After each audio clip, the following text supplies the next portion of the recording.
Hi అందరికీ. ఈరోజు మనం ఏం చేయబోతున్నామంటే వెజ్ చేపల పులుసు. ఎప్పుడు చేపలతోనే చేపల పులుసు చేస్తాం కదా, అలాగే ఈరోజు అరటికాయతో చేపల పులుసు అనేది చేద్దాం.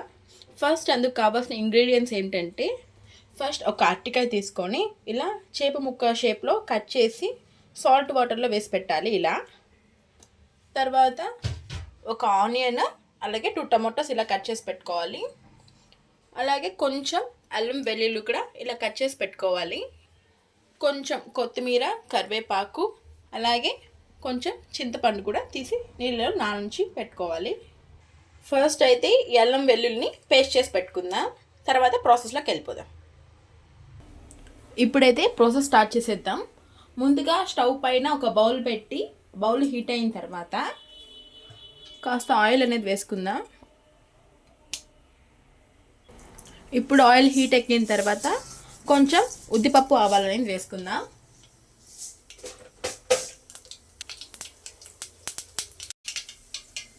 ఇప్పుడు ఆవాలు అయితే వేగిపోయాయి కాబట్టి మనం కట్ చేసుకున్న ఆనియన్ ముక్కల్ని వేసేద్దాం.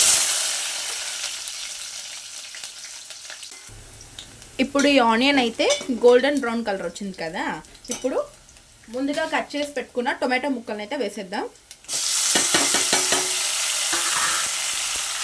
వేసేసి లైట్గా అలా కలుపుకోవాలి.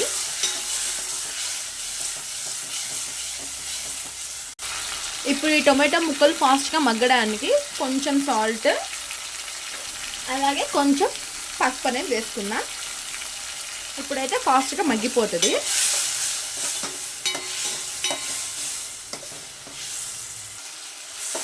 ఈ టొమాటో ముక్కలంతా నీట్గా మగ్గించుకోవాలి. టొమాటో ముక్కలు నీట్గా వేగిపోయాయి కాబట్టి ఇంతకుముందు చేసుకున్న అల్లం వెల్లుల్లి పేస్ట్ ఒక స్పూన్ వరకు వేద్దాం. వేసి నీట్గా కలుపుకోవాలి.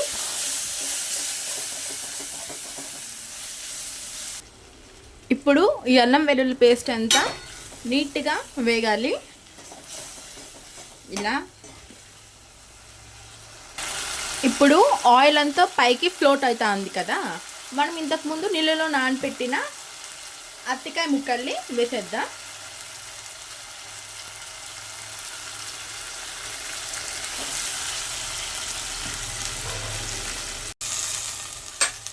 ఇప్పుడు ఈ అరటికాయ ముక్కలు అనేటివి విరిగిపోకుండా నెమ్మదిగా కలుపుకోవాలి.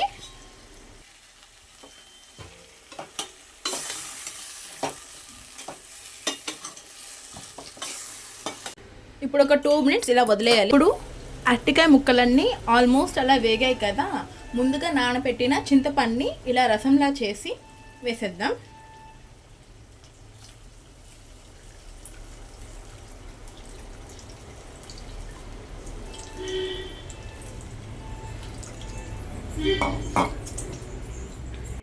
ఇప్పుడైతే చింతపండు నీళ్ళు వేసుకున్న తర్వాత తగినంత ఉప్పు, తగినంత కారం, తగినంత ధనియాల పొడి. ఇప్పుడు ఇవన్నీ వేసుకున్నాం కదా, ఇప్పుడు మంచిగా ఒకసారి కలుపుకుందాం.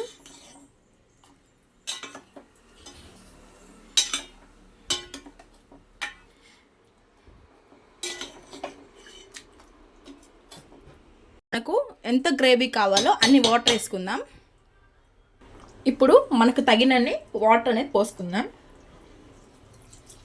ఎందుకంటే అరటికాయ ముక్కలు అనేది ఉడకాలి కాబట్టి. ఇప్పుడు ఒకసారి నీట్గా కలుపుకొని ఏమైనా ఉప్పు కారాలు అవన్నీ తక్కువగానే అయితే ఒకసారి వేసుకొని మొత్తం కలిపేసి మూత పెట్టేద్దాం. ఇప్పుడు మా కర్రీలో అయితే ఉప్పు కారం అన్నీ సరిపోయాయి. ఇప్పుడు మూత పెట్టేద్దాం. ఒక 10 మినిట్స్ పాటు ఉడకనిద్దాం సిమ్లో పెట్టి. ఇప్పుడు మన కూర అయితే ఆల్మోస్ట్ అయిపోవచ్చింది.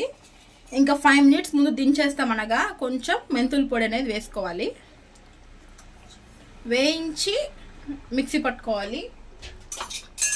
నీట్గా అలా అలా కలిపేసుకోవాలి దీన్ని. ఇప్పుడు మెంతుల పొడి అయితే వేసేసాం కదా, ఇంకా ఫైనల్గా కొంచెం కొత్తిమీర, కరివేపాకు అనేది వేసేద్దాం.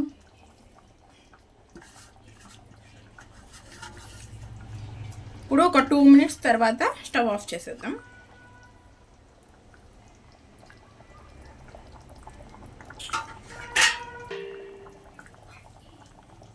ఒక 2 మినిట్స్ అయితే అయిపోయింది. చూసారా అరటికాయ కూడా ఎంత మంచిగా వేగిపోయిందో.